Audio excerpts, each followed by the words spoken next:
Première lecture du livre des Actes des Apôtres, chapitre 9, versets 1 à 20.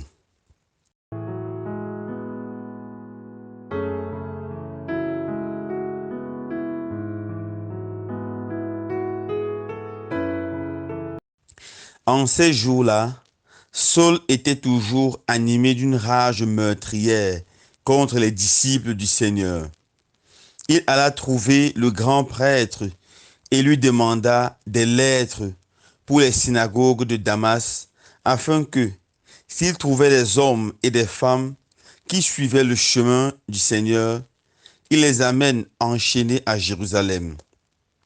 Comme il était en route et approchait de Damas, soudain une lumière venant du ciel l'enveloppa de sa clarté. Il fut précipité à terre. Il entendit une voix qui lui disait: « Saul, Saul, pourquoi me persécuter ?» Il demanda: « Qui es-tu, Seigneur ?» La voix répondit: « Je suis Jésus, celui que tu persécutes. Relève-toi et entre dans la ville. On te dira ce que tu dois faire. » Ses compagnons de route s'étaient arrêtés, muets de stupeur. Ils entendaient la voix, mais ils ne voyaient personne.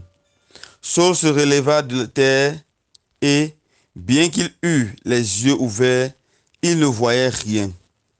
Il le prit par la main pour le faire entrer à Damas. Pendant 3 jours, il fut privé de la vue et il resta sans manger ni boire. Or, il y avait à Damas un disciple nommé Ananie. Dans une vision, le Seigneur lui dit: « Ananie !» Il répondit: « Me voici, Seigneur. » Le Seigneur reprit: « Lève-toi, va dans la rue appelée rue droite, chez Jude. Tu demanderas un homme de Tarse nommé Saul. Il est en prière et il a eu cette vision. Un homme du nom d'Ananie entrait et lui imposait les mains pour lui rendre la vue. Ananie répondit: « Seigneur, j'ai beaucoup entendu parler de cet homme et de tout le mal qu'il a fait subir à tes fidèles à Jérusalem. Il est ici après avoir reçu de la part des grands prêtres le pouvoir d'enchaîner tous ceux qui invoquent ton nom. » Mais le Seigneur lui dit: « Va, car cet homme est l'instrument que j'ai choisi pour faire parvenir mon nom auprès des nations, des rois et des fils d'Israël. Et moi, je lui montrerai tout ce qu'il faut souffrir pour mon nom. » Ananie partit donc et entra dans la maison. Il imposa les mains à Saul en disant: « Saul, mon frère, celui qui m'a envoyé, c'est le Seigneur. C'est Jésus qui t'est apparu sur le chemin par lequel tu venais. Ainsi, tu vas retrouver la vue et tu seras rempli d'Esprit Saint. » Aussitôt tombèrent de ses yeux comme des écailles et il retrouva la vue. Il se leva, puis il fut baptisé. Alors il prit de la nourriture et des forces lui revinrent. Il passa 4 jours à Damas avec les disciples et sans plus attendre, il proclamait Jésus dans les synagogues, affirmant que celui-ci est le Fils de Dieu. Parole du Seigneur.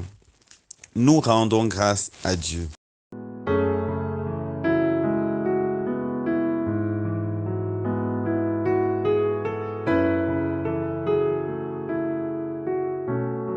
Chers frères et sœurs bien-aimés, nous venons d'écouter là l'un des passages les plus beaux du Nouveau Testament, les plus beaux du livre des Actes des Apôtres.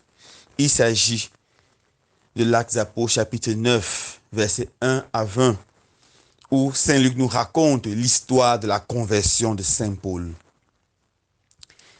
Saint Paul est connu de nos jours comme le plus grand missionnaire de tous les temps, après Jésus bien sûr.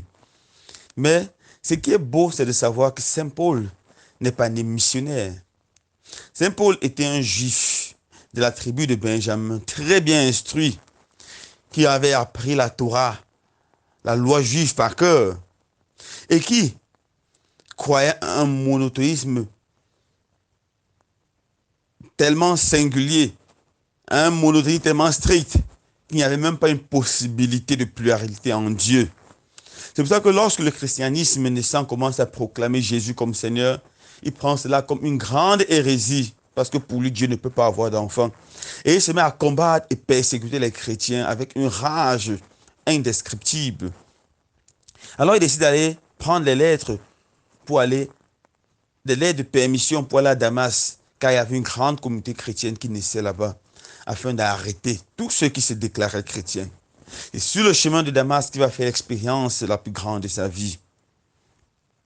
Il est en train d'aller sur Damas et soudainement, il voit une grande lumière. La lumière symbolise ici le Christ. Le Christ avait dit en fait, je suis la lumière du monde. Il a dit à nous les chrétiens, vous êtes le sel de la terre et la lumière du monde. Une lumière qui tisse son reflet du Seigneur. Il voit une grande lumière qui l'aveugle. Pourquoi ça l'aveugle? Parce qu'il vit dans l'obscurité du ténèbre. Parce qu'il ne connaît pas qui est Jésus. Parce que malgré sa connaissance de la Torah, des Écritures, des prophètes, des psaumes, il ne connaît rien de Jésus. C'est pour ça que lorsque la lumière de Jésus apparaît, il est tellement ébloui qu'il devient aveugle. Deuxièmement, Paul tombe.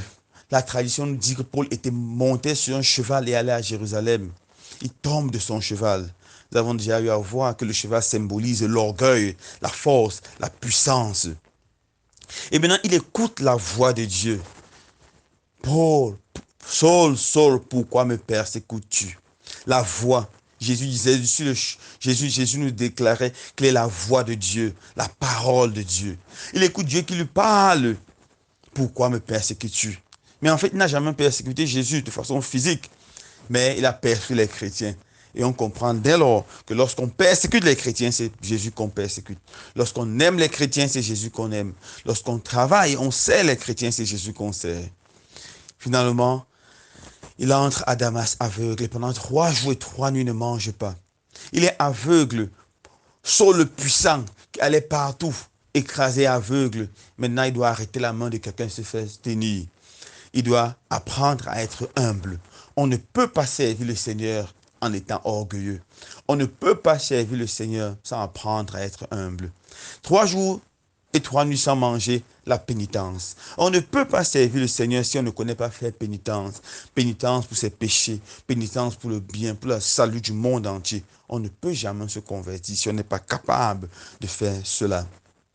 Et voilà que le Seigneur envoie Anania venir guérir Saul. Et lorsqu'il arrive, il dit à Saul, mon frère, le Seigneur m'a envoyé te guérir. On voit la force de quelqu'un qui croit en Dieu. Malgré tout ce que Saul a fait de mal contre l'Église, lorsque le Seigneur lui dit, va, il voit Saul immédiatement comme un frère. Il lui impose les mains et ses yeux sont ouverts, puis il reçoit le baptême. Voilà l'histoire de la conversion de Paul. Alors, frères et sœurs bien-aimés, qu'est-ce que cette histoire nous dit? Cette histoire nous invite à la conversion. Nous devons garder à l'esprit que personne ne naît saint, mais tout le monde peut devenir saint. Et en fait, c'est ça la volonté du Seigneur, que tout le monde devienne saint. Pas seulement saint, devient instrument dans ses mains pour la conversion du monde. Peut-être le Seigneur ne veut pas, peut-être nous ne serons pas appelés comme Paul pour aller jusqu'au bout du monde prêcher l'évangile. Mais peut-être le Seigneur veut que nous nous convertissions et que nous puissions évangéliser ceux avec qui nous vivons, les membres de nos familles, nos voisins, nos collègues de service. Le Seigneur veut qu'ils écoutent l'évangile. Il veut que nous nous laissions transformer, que nous fassions l'expérience de Damas afin de pouvoir leur porter l'évangile. Tous les chrétiens ont le droit et le devoir d'annoncer la bonne nouvelle, de prêcher l'évangile du salut. Demande au Seigneur de donner cette grâce de pouvoir annoncer l'évangile, la bonne nouvelle avec joie, avec force et avec puissance. Mais surtout demande au Seigneur de donner la grâce de pouvoir, comme Paul, faire chaque jour l'expérience d'une conversion profonde et chaque jour d'être davantage ses serviteurs. Loué soit Jésus-Christ.